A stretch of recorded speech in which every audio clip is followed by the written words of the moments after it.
Hey, it's great to have all of you with us today. I hope that you came with your hearts prepared, because I want you to understand that we are going somewhere today. Richard, I'm not sure if their hearts are prepared. I'm going to just tell them again. We are going somewhere today. Before we go there, I just want to say thank you to those of you that are stepping into life groups. We believe and know that life is better together.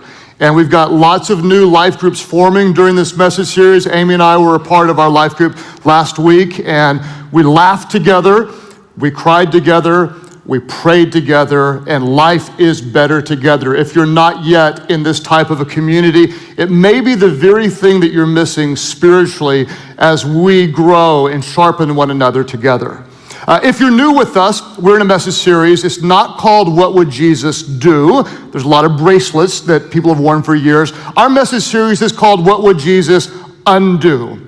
What are the things that break the heart of Jesus? What would he undo? Last week, we talked about Jesus undoing spiritual indifference. If you were here, I opened up the message with a story about a gift that I gave to a person, and the person was indifferent toward the gift, didn't even notice it, and left the gift behind. Today, I want to open this message with another one of my gift-giving mishaps. Evidently, I need to grow in the spiritual gift and style and heart behind giving gifts that really matter. It was years ago when we only had 4 children. We had a small starter family.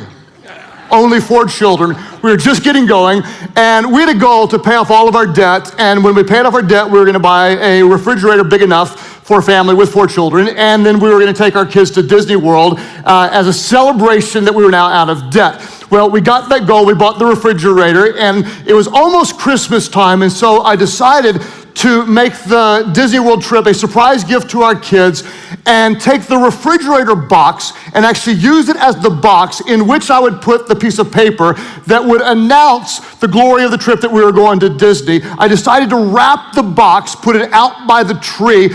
Mistake number 1 was I forgot in all of the excitement to put the piece of paper in the box. The second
error that I made was I wrapped a refrigerator-sized box and put it outside of the tree. And so literally for weeks, my kids were beside themselves with excitement. What could be in the box? It's the biggest box ever. There's never been a bigger Christmas gift. This is gonna be the best Christmas gift ever. What could possibly be in the box?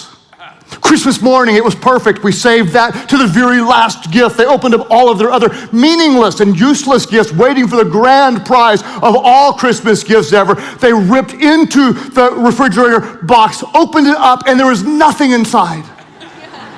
Nothing whatsoever. They looked at me, et tu Brutus, you know, I can't believe you betrayed us, Dad. Oh, I forgot.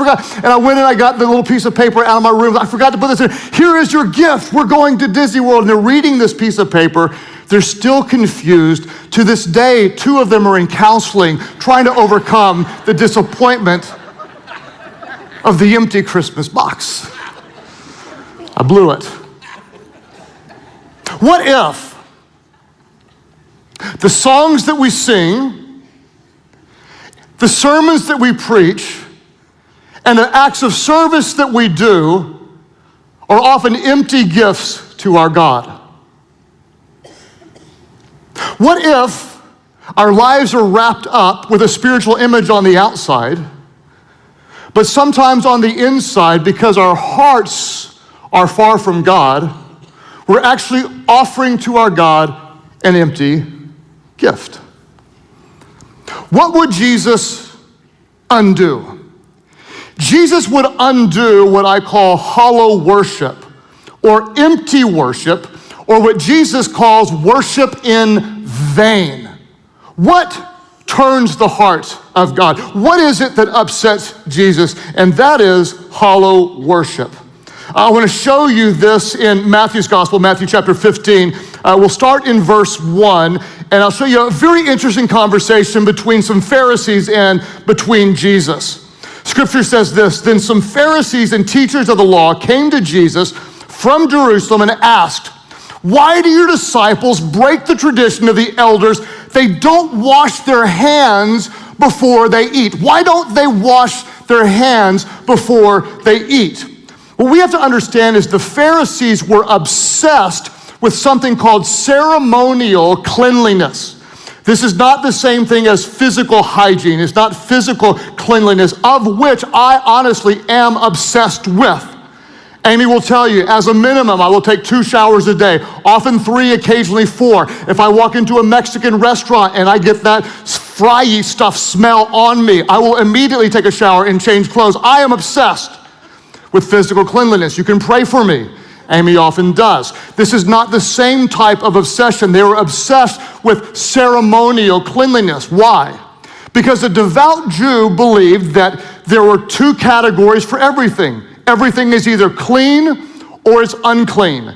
Animals are clean. There are clean animals. There are unclean animals. There's clean ways to prepare your food, unclean ways. There are things to touch that are clean. There are things that are unclean. If you have any type of bodily discharge, you're unclean. If you have a skin problem, you're unclean. If you touch a pig, you're unclean. If you touch a dead body, you're unclean. And the problem with when you were unclean is that uncleanness was contagious. It was transferable, kind of like cooties in the 5th grade. If you've got cooties, you give cooties. If you were unclean, you could transfer it. So if an unclean mouse touched a cup, the cup was unclean. If you touched the cup, you were unclean. If your spouse touched you, your spouse was unclean. Therefore, you were not fit for worship. What did you have to do? When you were unclean, you had to go through an elaborate ceremony to cleanse yourself spiritually so you were eligible to worship God. And what you had to do was take a certain amount of water known as a quarter of a log. How much water is a quarter of a log, you ask? A quarter of a log is enough water to fit in an eggshell and a half. True story, I'm not making this up. An eggshell and a half full of water. Then you would have to take your hands like this, and someone would pour the clean water over your unclean hands, thus cleansing your hands. But when the clean water touched your unclean hands, then the water became unclean. So you had to have your hands like this so the unclean water would drop to the ground and not make any other part of your body unclean, because then if the unclean water rolls down your arm becomes unclean and you're still ceremonially unclean.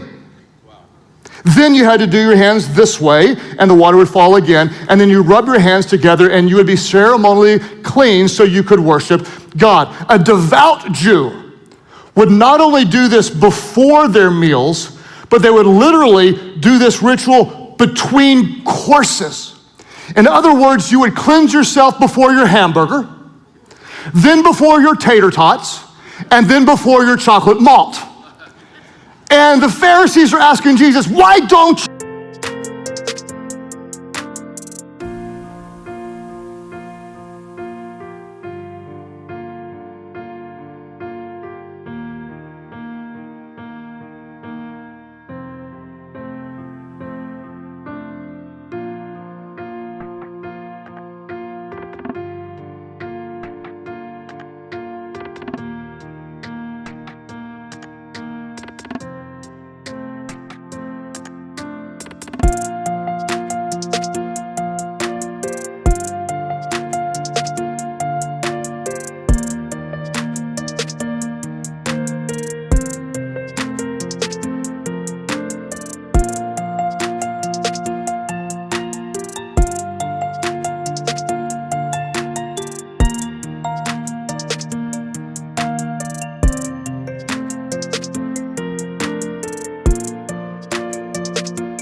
your boys do this.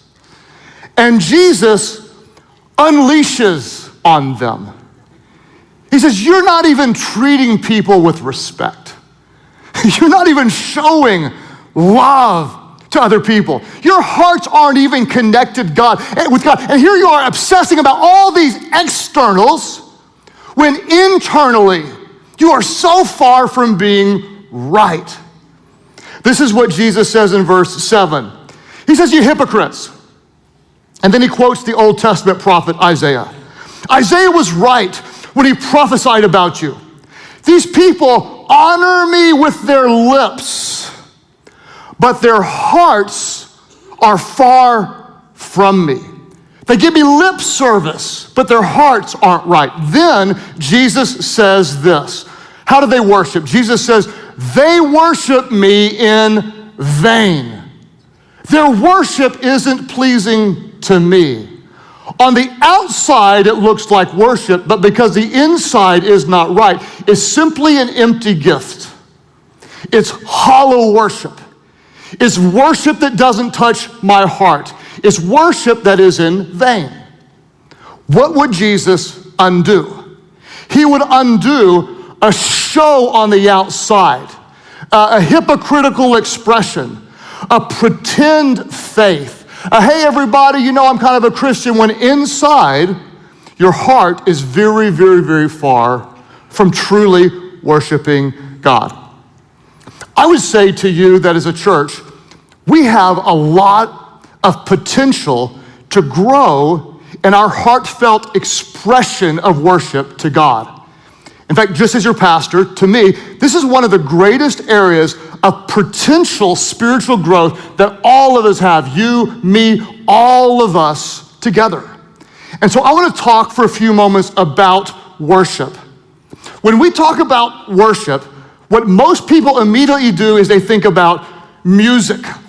They think about the style of the music. I like this style of worship, I don't like that style of worship. Or they may think about the environment. In other words, perhaps they think, well, worship should be done in a very reverent and a very holy environment, whereas someone else will think, oh, no, it needs to be rowdy, it needs to be fun. We serve a joyful God and we should express to him with great passion. Which one is right? For example, those of you who've maybe worshiped anywhere else, maybe at a liturgical church during a funeral, maybe at a small country church, maybe overseas where the style was very different, maybe in a traditional format, maybe in a charismatic format. How many of you have ever been to a place where the worship expression was a very different style than what you saw today? Yeah, I grew up with a very, very different style. And when you think about it, with all of the different people all over the world, the different races, the different life situations, the different styles of cultural music, the creative ways to express worship to the goodness of our God are almost limitless all over the world. I grew up in a traditional United Methodist church. I don't know if you've ever been to a church like this. It had pews, it had choir with robes on it. We would stand up and then sit down and stand up and sit down and stand up and sit down. And then we would sing not songs with the words on the screen, but songs out of a book called a hymnal. If you don't know what a hymnal is, you can look it up in Wikipedia. It's a book with hymns in it that numbers by it. And we would always sing verses 1, 2, and 4. I have no idea what was wrong with verse 3, but in my church, we never ever sang verse 3. And this is how I was accustomed to and comfortable worshiping the God that I thought I knew. I went to college and I had a friend invite me to his church. And oh my goodness, it was nothing like my Methodist church. The moment I walked in, I knew something was different when I saw the flags of the nations all across the walls. There were not pews, but there were seats. There was not an organ, but there was a band. And when the music started, people just didn't stand up and sing. They stood up and started dancing and singing out loud. And a lot of them raised up their hands. I'm like, what's the matter? You got a question for somebody? Someone answer that guy's question. I've never seen this before. Then there were a few people who pulled out ribbons. What in the world are ribbons doing in this church? Then, over to the side, there was always, every week, Tambourine Lady. Tambourine Lady was in her 70s, and there was only one. And the one week she wasn't there, there was another Tambourine Lady in her place. There must have been like a Tambourine Lady list where they sign up for it, and there's always like ribbons and tambourines. I was so confused. A few weeks went by, and something started happening. I kind of adjusted to this, and I thought, they are so passionate and so expressive. And I met Tambourine Lady, and she was so wonderful that suddenly I started to express my worship in a way that was different than before. So we can talk about liturgy, we can talk about a cappella, we can talk about high church, we can talk about charismatic church, we can talk about 15 minutes of worship or 2 hours of worship in some countries, and we have to acknowledge there are limitless ways of expressing our love and worship for God around the world. So, with so many different ways, which way is the best? Which way is the best? Let's just take my 2 examples. Let's take very traditional, and let's take very expressive and charismatic. Which one is right before God? The answer is both are right before God. Or neither are right before God if the heart is not right. That's right. Going somewhere. Both or any expression of worship honors God when our heart is connected to who He is. But no form of expression or worship is right when our heart is not right. They honor me with their lips, Jesus said, but their heart is far from me. Therefore, they worship me in vain. What we have to understand is that true worship that touches the heart of God is not about the style of music, but it's a reflection of the condition of the heart. True worship that touches God is not a reflection of the style of the music. It's a reflection of a heart right before God. Think about this. This would never happen, but if my 6 children came to me on Father's Day and said, Dad, we've prepared a song to express our adoration and worship for you. Imagine all 6 of them standing there, completely a cappella, singing a song to me from their hearts. And I say, oh, no, children, you don't understand. That's not the style I prefer.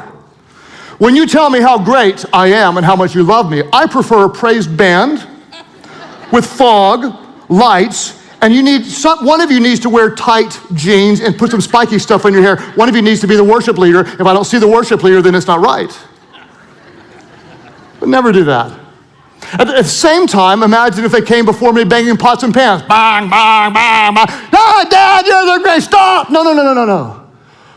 Your Father prefers a much more austere, serene environment where you read some liturgy first, because liturgy is what turns my heart towards you. Express it in such a way that brings me real honor the way I prefer.